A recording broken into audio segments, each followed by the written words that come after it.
I run a liquor store that sells lottery tickets. And here's the ugliest truth about me: the tickets I print for customers aren't real. I tampered with the setup so my terminal never truly talks to the state system. Most days, it doesn't matter. People buy their numbers, they daydream for a few hours, they lose, they shrug, they come back tomorrow. If someone wins something small, $10, maybe 50, I pay it out of the register and they walk out smiling, thinking my shop is lucky. And I tell myself that makes it harmless. Because instead of getting a thin commission from the state, I keep the money. All of it. No forms. No taxes. Straight into my pocket. I called it a hustle. I called it survival. I called it temporary. Tonight, staring at the TV above the shelves, all my excuses collapsed at once. The final Powerball number rolled onto the screen, bright and cheerful, like it didn't understand what it was about to do to me. My stomach turned so hard I thought I might be sick right there on the linoleum. I sank into my chair behind the counter, hands shaking, my mind repeating one thought over and over. I'm done. I'm finished. Because I recognized the numbers. Not vaguely. Not like, that looks familiar. I knew them with the sick certainty of a man seeing his own name on a court summons. I had sold that exact combination in my store. And because the jackpot had rolled over, the prize this time was capped at a clean $10 million. Any other shop owner would be celebrating, calling friends, calling the local news, fantasizing about the bonus check the lottery commission hands out for selling a winner. For them, a jackpot ticket is the kind of miracle that turns a forgettable strip mall shop into a landmark. For me, it felt like a funeral announcement. Because I had sold someone a ticket that would never cash. My place sits in a dusty, struggling strip mall on the edge of town, the kind of place people pass without looking. If I'd played everything straight, after rent and utilities, I'd barely be keeping the lights on. The scam wasn't about greed at first. It was about panic. About watching bills pile up and telling myself I'd fix it later. And for a year, it worked. The biggest payout I'd ever seen was $2,000. I paid it immediately through an app and the guy thanked me like I'd changed his life. That was the danger of it, how easy it was to feel clever when the numbers stayed small. But 10 million? 10 million isn't a mistake you can patch with a second job. 10 million is a crater. I was still sitting there, sweating through my shirt, when the front door chimed. The smell hit first, cheap whiskey and stale cigarettes, followed by the man himself. Jenkins. The town's constant. The guy everyone knew as that drunk. He lived in a trailer, bounced between odd jobs and bad luck, and he never seemed to have enough money for anything, except his daily numbers. He'd skip meals to buy a ticket. He'd show up with crumpled bills and a hopeful look, like the lottery was the only thing still willing to talk to him. A few days ago, he'd come in with 2 dirty $1 bills and asked for a quick pick. I'd felt sorry for him. I'd even poured him a free cup of coffee. And now those $2 had turned into a fortune. Jenkins looked different tonight. Not clean, not suddenly respectable, but sharper. Charged. His eyes were too bright. He swaggered up to the counter like a man trying on a new skin. "Hey, Jack," he slurred, leaning in close. "You see the numbers?" "Yeah," I managed, my throat tight. He laughed, loud enough that it felt like it could break glass. "Thanks to your lucky shop, I'm finally climbing out of the gutter." He slapped the counter and grinned. "Soon as I get paid, I'm gonna take care of you too. Break you off a nice little chunk." I stared at him, barely hearing the words. Yesterday, he was a man people stepped around. Tonight, he was looking at the world like it owed him an apology. He lowered his voice, tapping his nails against the glass. "I'm heading to the city tomorrow. Tell me again, where's the main office?" I forced a smile so stiff it hurt. I gave him the lottery commission address downtown, my mouth moving while my brain screamed. "Be careful with that ticket," I said, trying to sound casual. "There are people who'd do anything for it." Jenkins's grin faded into something harder. He glanced over his shoulder, suddenly suspicious of the air itself. "Nobody knows but us," he muttered. "This paper is my whole life now. Anybody tries to take it." He shook his head, eyes narrow, jaw clenched. "They'll have to go through me." The way he said it wasn't theatrical. It was raw. Like a warning carved into bone. Then he left, trailing fumes and laughter into the night. A few minutes later, my wife walked in. Sarah. She looked beautiful in a simple blue dress, carrying her lunch pail like she'd just stepped out of a life that still made sense. Seeing her almost broke me. My chest tightened so hard I had to look away. I couldn't tell her what I'd done. I couldn't tell her I'd built our fragile stability on a lie. I couldn't tell her a $10 million lie had just walked out the door. Let's close up early, I said, grabbing my keys. I can't be here. The drive home was quiet. Not peaceful, just heavy. Sarah stared out the window, and I knew what she was thinking about because it lived in every silence we shared. Our daughter, Lily. Lily had a rare blood disorder. She needed treatments and transfusions just to stay stable, just to keep her little body from turning on itself. The medical bills weren't just bills. They were a slow, steady flood. They were the reason I'd started cutting corners in the first place, telling myself I could stop once we caught up. At dinner, Sarah slid her phone across the table. On the screen was a specialist clinic in Boston. Jack, she said, voice careful, like she was afraid the words might shatter. This place. They've helped kids with Lily's condition. 2 families said their children are doing so much better. We need to go. I set my fork down slowly. My hands didn't feel like mine. Sarah, I said, trying to keep my voice steady, I've looked into it. The treatment, the travel, the recovery, everything. It's millions. We can't. Her eyes held mine, fierce and tired and hopeful all at once. What if, she whispered, something changed? What if we suddenly had a chance? A bitter laugh escaped me before I could stop it. We don't play the lottery, I said. And money doesn't fall from the sky. That night, I couldn't sleep in our bed. I ended up in the guest room, staring at the ceiling, watching my thoughts move like shadows. And somewhere between midnight and 3 in the morning, I made a decision I'll regret for the rest of my life.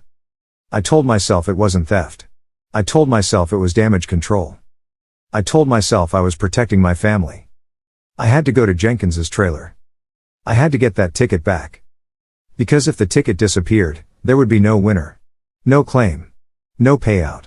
No questions that led back to my shop. No collapse that swallowed Sarah and Lily along with me. At 3 a.m., I dressed in dark clothes and slipped out into the cold. The moon hid behind thick clouds. The streets were empty. The whole town felt like it was holding its breath. Jenkins lived in a trailer park near the woods, the kind of place with broken fences and tired porch lights. He'd been drunk earlier. I assumed he'd be unconscious, dead to the world. When I reached his trailer, everything was quiet. The door wasn't even locked. I pushed it open, wincing as the hinges complained. The smell inside was damp and sour, mold, old smoke, stale alcohol. I moved slowly, trying not to make a sound, following the narrow hallway toward the bedroom. The door was cracked open. I pushed it wider. Darkness. Stillness. No snoring. No movement. My pulse started to race. I pulled out my phone, keeping the screen dim, and angled the light toward the bed. Empty. For one dizzy second, I thought he'd already gone to the city. I turned to leave, half relief, half terror, when something touched my shoulder.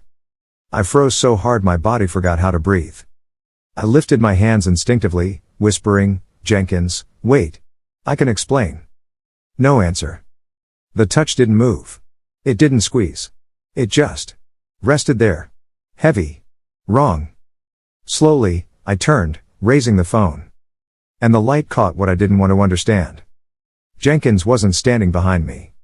He was there, but not the way a living person is there.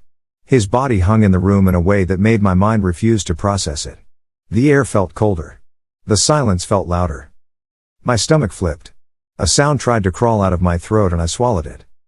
I stumbled backward, then ran, out of the trailer, down the path, through the trees, lungs burning, heart slamming. I didn't stop until I was home, shaking so badly I couldn't get the key into the lock on the first try. I collapsed onto the guest bed, staring at the wall, trying to convince myself I'd imagined it. But when my heart finally slowed enough for thought to return, one question punched through the panic. Why would Jenkins do that? He'd just won 10 million. He'd been talking about a new life. He'd been glowing with it. A man like that doesn't suddenly give up on the world hours after believing it finally opened for him.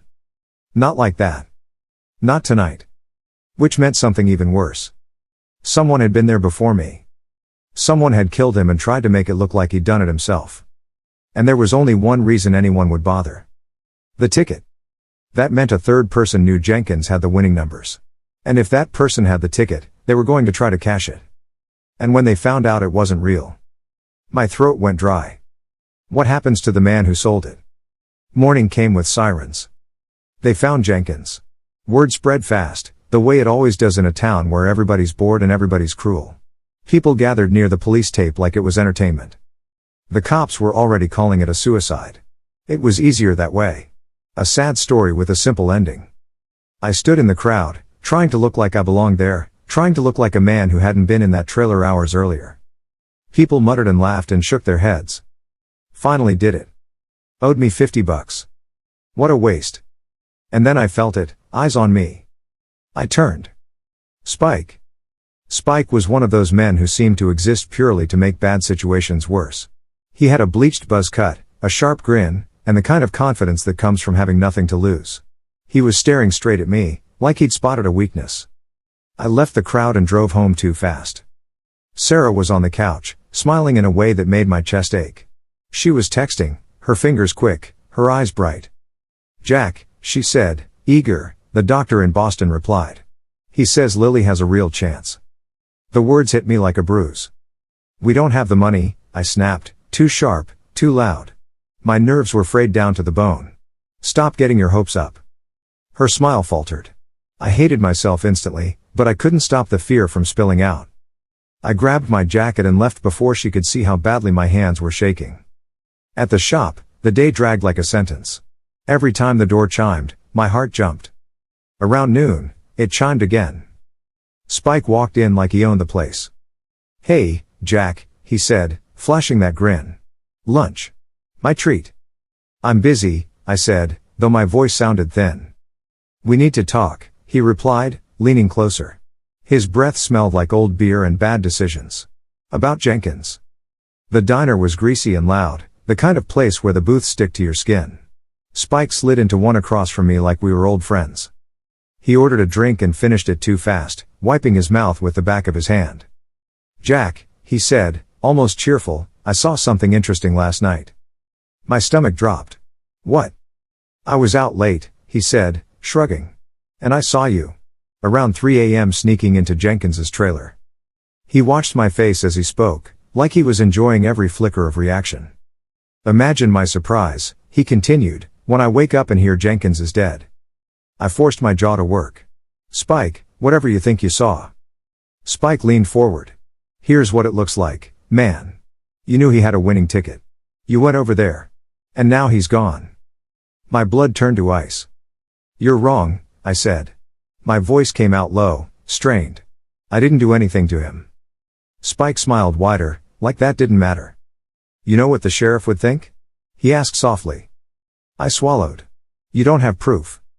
Spike pulled out his phone and tapped the screen. A video played, grainy night footage, but clear enough.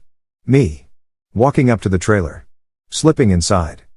My chest tightened until it hurt. "I could take this straight to the cops," Spike said, tilting the phone back into his pocket like it was nothing. "But I'm a reasonable guy." I stared at him. "What do you want?" "A cut," he said, simple. $2 million. Cash." "I don't have," the words tumbled out. "Spike, I don't even have the ticket. I swear." He slammed his palm on the table hard enough to make the utensils jump. "Don't lie to me," he hissed. 2 days, Jack. 2 million, or I walk this video into the sheriff's office and watch you fold." He stood, sliding out of the booth, then paused like an afterthought. "Oh," he said, casually cruel, "and you know what's funny? When I was watching Jenkins's place last night, I saw someone else come and go. A woman." My lungs forgot how to work. Spike smirked. "Yeah. Blue dress. Long hair. Real pretty." The diner noise faded. The room tilted. Blue dress. Long hair. Sarah. My world didn't just stop. It broke. I don't remember paying the check. I don't remember walking out of that diner. I just remember the way the sunlight looked wrong when I stepped outside, like the world had shifted an inch and nobody had bothered to warn me. I drove with both hands strangling the steering wheel. All I could see was Sarah in that blue dress, stepping into my store with her lunch pail, smiling at me like I was still a good man. And all I could hear was Spike's voice, "A woman." My brain tried to protect her first. It came up with desperate, stupid explanations. Maybe Spike was lying. Maybe he saw some other woman. Maybe he saw shadows and guessed. But then the ugly part of me, the part that had printed fake tickets and slept at night, whispered the thing I didn't want to admit. Sarah knew about Lily. Sarah knew about Boston. Sarah knew what desperation feels like. If she'd overheard Jenkins bragging. If she'd seen my face when I came home. If she'd realized there was a $10 million answer walking around in a trailer park. I pulled into our driveway so fast the tires spit gravel. Inside, Sarah was on the floor with Lily, helping her stack little plastic blocks. Lily's cheeks were rosy from laughing. Sarah's hair was messy. Her face looked soft. Normal. The sight of them should have calmed me. Instead, it made me feel like I was swallowing glass. "Hey," Sarah said, bright. "You're home early." I opened my mouth, and nothing came out. Because what was I supposed to say? Did you kill a man for our daughter? Did you steal a ticket? Did you ruin us and then try to fix it with something worse? So I did what cowards do. I nodded too hard. I forced a smile that didn't reach anywhere. I crouched, kissed Lily's forehead, and she squealed and hugged my neck like my arms were the safest place on earth. And my heart shattered a little more. That night, after Lily finally fell asleep, Sarah sat at the table with her phone out again, scrolling through Boston Clinic pages like hope was a menu you could order from if you just stared long enough. "Jack," she said softly, "I know you're scared. But this is our chance." I stared at her hands. I stared at her wedding ring. I stared at the tiny scar on her knuckle from when she'd cut herself opening a can of soup last winter. This was not a killer's hands. This was not a killer's eyes. And still, Spike's words kept crawling up my spine. "We can't," I said, rough. We can't." Sarah's shoulders slumped. "You're shutting down again," she whispered. "Every time I bring up Lily, you act like I'm hurting you on purpose." "I'm not," I snapped, then hated myself instantly. "I'm trying to keep us alive." She looked at me like I'd slapped her. Then she stood, took her phone, and went to bed without another word. I stayed at the table until the house went quiet, and the quiet turned into something sharp. Around midnight, I walked into the kitchen like my feet had a mind of their own. I opened drawers I had no business opening. I checked cabinets, the way you check for monsters even when you're too old to believe in them.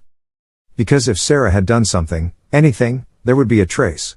A scrap of paper. A hidden envelope. A smudge of panic. I didn't find anything. Which should have made me feel better. It didn't. Because if Sarah was smart enough to do something that big, she'd be smart enough to hide it somewhere I'd never think to look. And there was one place I avoided in this house unless I had to. The lower pantry cabinet.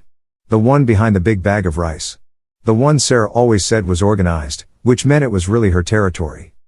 I crouched, reached deep, and my fingers brushed something that didn't belong, something smooth and rubbery, tucked against the back wall. I pulled it out. A small black waterproof pouch. My mouth went dry. I stared at it so long my eyes started to burn. Then I unzipped it. And for a second, the room spun. Inside was a lottery ticket. The ticket. The winning ticket. The same neat numbers Jenkins had bragged about. My hands shook so hard the paper fluttered like it was alive. I didn't scream. I didn't throw it. I didn't do anything dramatic. I just sat on the tile floor with the pouch in my lap and felt the weight of everything I'd done press down until I couldn't tell where my body ended and guilt began. Because there it was. Proof.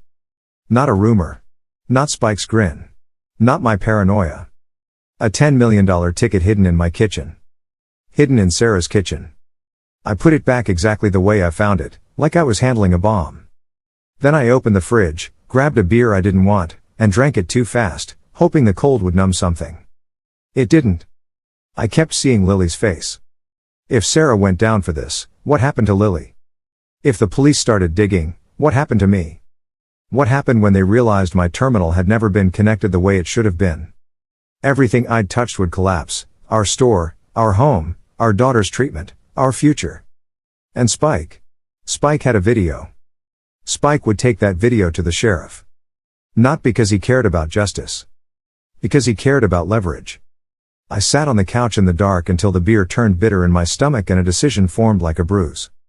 I would take the fall. I would confess to Jenkins. I would say I panicked, that I went to steal, that things went wrong. They'd believe it. It fit the story. And if I carried it all, Sarah could stay with Lily. Sarah could get Lily to Boston. Sarah could live. But there was one problem. Spike. Because $2 million was a fantasy. I couldn't even scrape together $2,000 without selling something important. And if Spike took his video to the cops, he wouldn't just ruin me. He'd ruin Sarah too. Because Spike had seen a woman. Because Spike would talk. Because once the cops started asking questions, everyone would start remembering things. Sarah's blue dress. Sarah's lunch pail. Sarah walking into my shop at the wrong time. And if Sarah was guilty, that meant prison. If she wasn't guilty, that meant suspicion anyway. Either way, it meant Lily growing up without her mother. So my decision shifted into something darker. I told myself it was the only way. I told myself I was protecting my family. I told myself I could do one unforgivable thing to prevent 10 unforgivable things. That night, I helped Sarah bathe Lily. It was the first time in months I'd done it. Not because I didn't love my daughter, but because love doesn't pay hospital bills, and I'd been drowning in the lie I built to keep us afloat. The bathroom filled with steam. Lily splashed and giggled and made little mountains out of bubbles. Sarah laughed too, and for a moment, we looked like a normal family. A family that wasn't breaking. I washed Lily's hair gently. I dried her off with the soft towel Sarah always warmed on the radiator. I kissed her damp forehead, and Lily wrapped her arms around my neck again. "Daddy," she whispered, "sleepy." That single word almost ended me. After Lily was tucked in, Sarah sat beside her bed, humming under her breath, smoothing her hair like she was trying to smooth life itself into something kinder. I stood in the doorway, watching them. And I realized something that made my stomach drop. If Sarah truly was the kind of person who could do what I suspected, then I didn't know her at all. And if she wasn't, then I'd already ruined her with my suspicion. Either way, I was losing. When Sarah finally came into the hallway, she looked up at me, concerned. "Jack," she said quietly, "what's going on with you?" I pulled her into my arms too fast, too tight. "I'm fine," I lied, and felt the lie stick. "I'm just happy," I added, because it sounded less insane than the truth. Sarah hugged me back, her hands warm against my spine. "We're going to be okay," she whispered. "We're going to have happy days again." I nodded like I believed her. Then I waited until she went to bed. I went into the kitchen. I opened the drawer where we kept the fruit knife. I stared at its clean, innocent blade and felt like I was standing at the edge of myself. Then I put on a hat. A mask. Dark clothes. And I stepped out into the night. Spike loved one place more than he loved anything else. A club on the edge of town where the music was loud enough to hide bad choices, and the lights were dim enough to make everyone feel invincible. I didn't go in through the front. I went through the back alley, where the dumpsters sat like open mouths and the air smelled like spilled beer and old garbage. Halfway down the alley, I saw someone stepping out with a bulging trash bag, moving fast, head down. A woman in a janitor's uniform. I almost didn't recognize her until she shifted under the alley light. Megan. Sarah's friend from the online support group. The one with the sick little boy. The one Sarah always sent extra groceries home with. The one who sometimes came over to help cook because Sarah insisted nobody should suffer alone. Megan didn't look up. She didn't see me. She just hurried past, the bag rustling with plastic bottles, like she was trying to outrun her own exhaustion.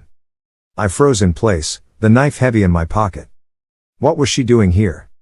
Then the club door swung open behind her and laughter spilled out, and I forced my feet to move again. Inside, the music hit me like a punch. The bass rattled my ribs. The air was thick with sweat and perfume and cigarette smoke.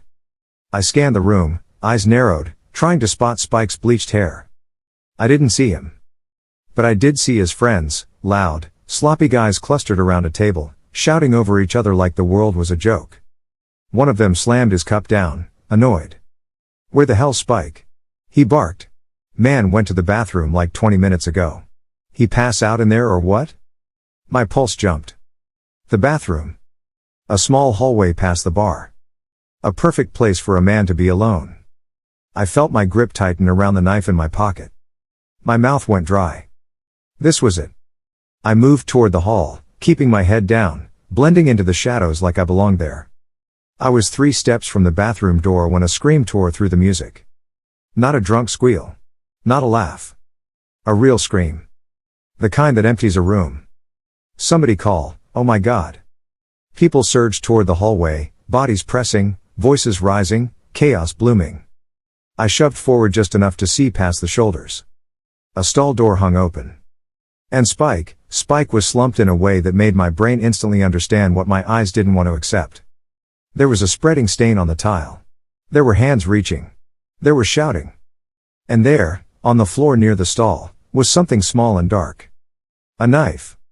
Not mine. My vision narrowed until all I could hear was my own heartbeat. I backed away slowly, the mask suddenly too hot against my face. I slipped out the back door before security could lock it, before anyone could decide to be brave and start asking who had been in the hallway. In the alley, I ripped off the hat and mask and shoved them into the deepest part of the dumpster like I could bury the night. Then I stumbled into the dark and pressed my fist against the brick wall so hard my knuckles split. Pain flared. I barely felt it. Because one thought had taken over everything. Sarah. Because Spike had said he saw a woman. Because Spike had threatened her. Because Spike was now dead. And the timing felt like a cruel answer. I drove home with my hands shaking and my throat closing. When I walked inside, Sarah was coming out of the kitchen, face pale, eyes too wide. Like she'd been waiting. Like she'd been listening for my footsteps. I didn't give her a chance to pretend. I saw it, I said, voice low, raw. The ticket. In the kitchen. Sarah's whole body went still. The color drained from her face so fast it looked like the lights had dimmed. Jack, she started. I grabbed her wrist, not hard enough to hurt, but hard enough to make her stop moving away from the truth. Don't, I hissed. Don't lie to me. Not now. Her eyes filled.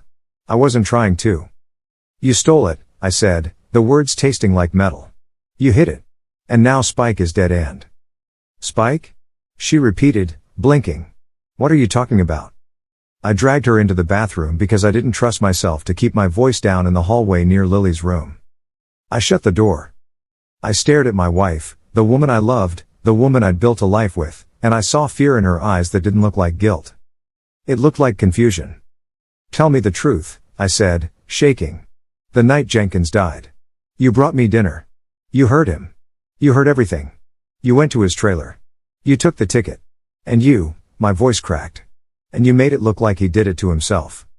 Sarah's brows knit together, horrified. Jack, she whispered, what are you saying? I surged forward, words spilling like poison I couldn't stop. Spike saw a woman in a blue dress. Long hair. Leaving Jenkins's place. Like you. Like you were wearing when you came to the store. My chest heaved. And now Spike is gone too. You didn't just take the ticket, you. Sarah stepped back like I'd struck her. Then her face twisted, not with guilt. With anger. With pain. Stop, she said, sharp. Stop saying that. I stared at her. Then explain it. Sarah swallowed, trembling. I didn't know Jenkins won, she said. I didn't kill anybody. My laugh came out broken. Sarah. I'm serious, she snapped, tears spilling. You think I could do that? You think I could? She pressed a hand to her mouth like she might be sick. Jack, listen to me. That ticket isn't Jenkins's ticket. I froze. What? Sarah wiped her face hard, like she was furious at herself for crying. That ticket you found, she said, voice shaking but steadying, it's mine. My brain refused to take it in. You don't, I started. I do, she cut in. I started months ago. I just stared. Sarah exhaled, then said the thing that made my stomach twist with recognition. You told me we couldn't play, she whispered. You told me you'd seen families destroyed by gambling. So I agreed. I promised. I meant it. But then Lily got sicker, and we kept getting bills, and we kept pretending we could budget our way out of drowning. Her eyes flashed. So I did something stupid and small and desperate. I went to a different shop. Across town. I bought $2 a day. That's it. $2. Not because I believed in it, because I couldn't stand feeling helpless. My mouth opened. No words came. Sarah's voice cracked. And when I checked the numbers last night, I thought I was hallucinating. I didn't tell you because I thought you'd hate me for lying. I thought you'd be furious. I thought you'd say I broke our rule. She gave a bitter laugh through tears. I wanted to go claim it first. Quietly. Then come home and tell you we had a chance. A real chance. For Lily. I stood there, the room spinning for a completely different reason now. If Sarah was telling the truth. Then the ticket in my kitchen wasn't evidence of murder. It was evidence of hope. It was evidence of salvation. And that meant something else. If Sarah didn't kill Jenkins, then who did? And if Spike was dead too, then who killed Spike? The answer slid into my mind like ice. Megan. The woman in the alley. The woman with the sick son. The woman Sarah had tried to help. The woman Spike described as blue dress, long hair. A knock hit the front door. Hard. Both of us flinched. Another knock, louder. Then a voice, muffled through wood, sweet and familiar. Sarah? Megan called. Open up. Sarah's eyes widened.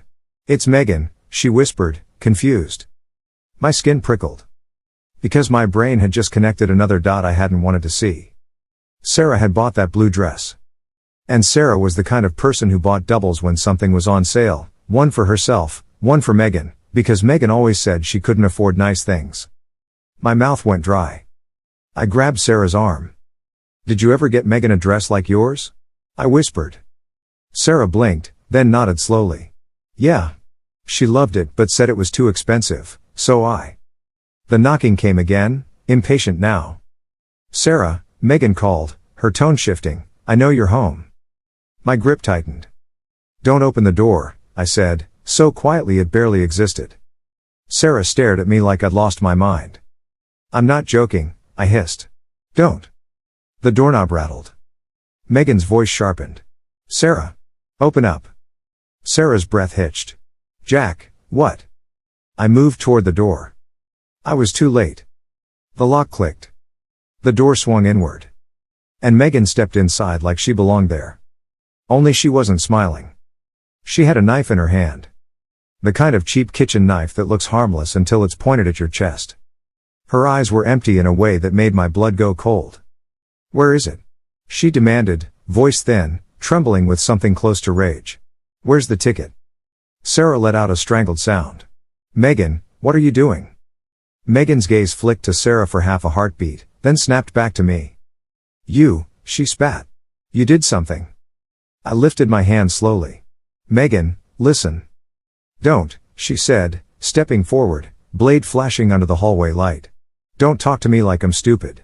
I went to claim it. I went downtown. And they told me it was fake. Sarah gasped. Fake? Megan's laugh was jagged. Yeah. Fake. After everything I did. After everything her voice broke, then hardened again. I watched Jenkins. I heard him bragging about that shop being lucky. I followed him. I took it. Sarah went pale. Megan. Megan's eyes glistened with tears that didn't soften her. My son is dying, she whispered. You know that. You've seen him. You've held his hand. And you kept telling me to be strong, to keep fighting, like strength is a currency you can spend at the hospital. She took another step toward me, knife raised slightly. I did what I had to do, she said, voice shaking. And then your precious lottery shop sold him a dead piece of paper. My throat closed. Because there it was. The truth. Jenkins hadn't ended his own life. Megan had been there first. And Spike had seen her. Spike had filmed me at the trailer, but Spike had also seen Megan. And Megan had seen Spike see her. So she'd silenced him before he could talk. It all fit with a horrible, perfect click. Megan, I said carefully, I didn't swap anything. I didn't touch Jenkins's ticket. You're lying, she snarled. I'm not, I said, voice cracking. Jenkins's ticket was never real. Because, I swallowed hard, the confession tasting like ash. Because I printed fake tickets. Sarah made a sound behind me, small, wounded. Megan stared like she didn't understand the language. Then her face twisted. What? She whispered. I forced the words out. I rigged my terminal. I stopped it from connecting. I did it to keep more money. For bills. For Lily. I shook my head, disgust rising. For my own fear. And Jenkins's ticket. It was one of mine. It was always worthless. Megan's eyes went distant. Like her mind stepped away from her body because reality was too sharp to hold. Then she blinked slowly, and her expression collapsed into something terrifyingly calm.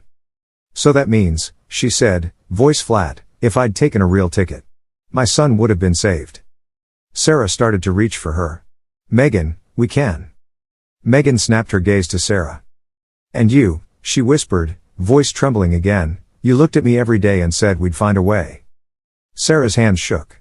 We will. We can help you. Megan's mouth pulled into something that wasn't a smile. How? She asked. With what? Your prayers? Your good intentions? Then she raised the knife higher and stepped toward Sarah. Sarah froze, eyes wide, body locked in shock. Something primal took over me. I lunged.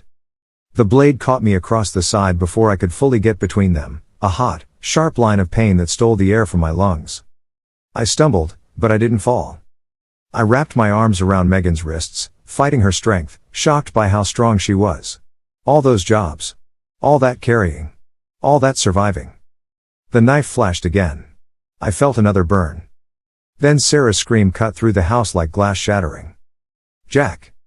I shoved Megan backward, hard, and she hit the wall, breath hissing. For one split second, she looked human again, panicked, cornered, grieving. Then she lifted the knife again, eyes wild. Sarah fumbled for her phone with shaking hands. Megan, stop, Sarah cried. I'm calling the police. Megan's head snapped toward her, eyes blazing. No, she whispered. And then she moved. Straight toward Sarah.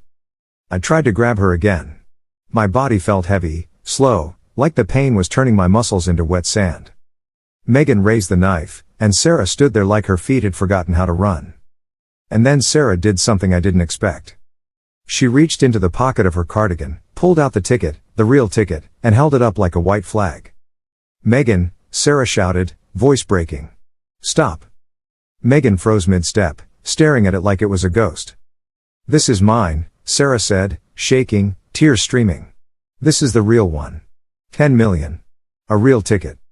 Megan's eyes darted between Sarah's face and the paper, hunger and disbelief battling in her expression. Sarah swallowed hard, forcing the next words out like she was bleeding too. If you put the knife down, she whispered, I'll pay for your son's treatment. Megan's hands trembled. You would? She rasped. Sarah nodded fast, terrified but steady in a way that made my chest ache. I swear, she said. I swear on my daughter. You stop. You don't hurt anyone else. And I'll help. I'll get your boy into the same clinic. I'll do it. Megan stared at the ticket for a long, agonizing moment. Then her shoulders sagged. The knife slipped from her fingers and clattered onto the floor. She sank to her knees like the fight drained out of her all at once. I'm sorry, she whispered, voice cracking into sobs. I'm so sorry. I didn't see any other way. Sarah backed up, still holding the ticket like a lifeline, her body shaking. I slid down the wall, my side throbbing, my vision dimming at the edges. Call, I rasped. Call now. Sarah did. The next part comes in flashes. Sirens. Blue and red lights washing through our windows like a storm. Hands on my shoulders. Someone pressing gauze to my side. Sarah's face hovering above me, pale and wet with tears, repeating my name like it could keep me anchored. Megan being let out in cuffs, head bowed, sobbing, whispering over and over that she didn't mean to, that she just wanted her son to live. I woke up in a hospital bed with a dull ache in my body and a heavier ache in my chest. Sarah was there, sleeping in the chair, her hand wrapped around mine like she was afraid I'd disappear if she let go. When she woke, she cried quietly into my shoulder. And for the first time since the numbers rolled onto that TV screen, I let myself cry too. Because the nightmare hadn't ended. It had just shifted. Megan confessed to everything. Jenkins. Spike. The ticket. The panic. The spiral. They said she'd followed Jenkins, waited until he was alone, taken the ticket, tried to make it look like he'd done something irreversible. Then when Spike caught sight of her and started sniffing around, she'd acted again, fast, desperate, stupid. The cops called it a tragedy. A neat word that doesn't hold enough. And then, because tragedy loves company, the investigation didn't stop at Megan. They traced the ticket Jenkins bought. They traced where it came from. They came to my shop. They looked at my terminal.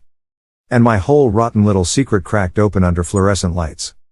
There's something humiliating about confessing in a police station when you've spent months telling yourself you're the hero of your own story. I wasn't.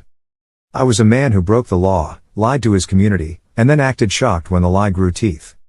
I paid back everything they said I owed, every dollar they could calculate, every extra I'd pocketed instead of reporting. I don't know if that was justice or just math. But it didn't erase what I'd done. Megan was sentenced for what she'd done. I don't like thinking about the end of her story, so I won't dress it up. It ended the way courts end things when too many lives are gone. And me? I went to prison too. Not forever. Long enough to feel every day like a mirror. 1 year. 12 months of concrete and rules and regret. Sarah came to see me as often as she could, driving hours with Lily in the back seat, Lily's small face pressed to the window, waving like the world wasn't made of consequences. Sarah kept her promise. She used the winnings the right way. She got Lily into the Boston program. She got Megan's son into it too. 2 kids. 2 small bodies that deserved better than the adults around them. The surgeries were hard. The recovery was long. But Sarah would sit on the phone with me during visiting hours and tell me, voice trembling with relief, that Lily's blood work was improving. That she was stronger. That she was laughing more. That she was going to be okay. And then one day, during a visit, Sarah slid her hand against the glass that separated us, and Lily did the same, her tiny palm pressed to mine through cold, unforgiving plastic. "Daddy," Lily said, bright, like the word still meant safety. Sarah's eyes held mine, tired and fierce and full of the kind of love I didn't deserve but couldn't live without. "Dear time," she whispered. "Come home. Be better. We'll be here." I pressed my hand to the glass until my fingers hurt. And for the first time in a long time, I stopped trying to call myself a good man. I just promised myself I'd become one.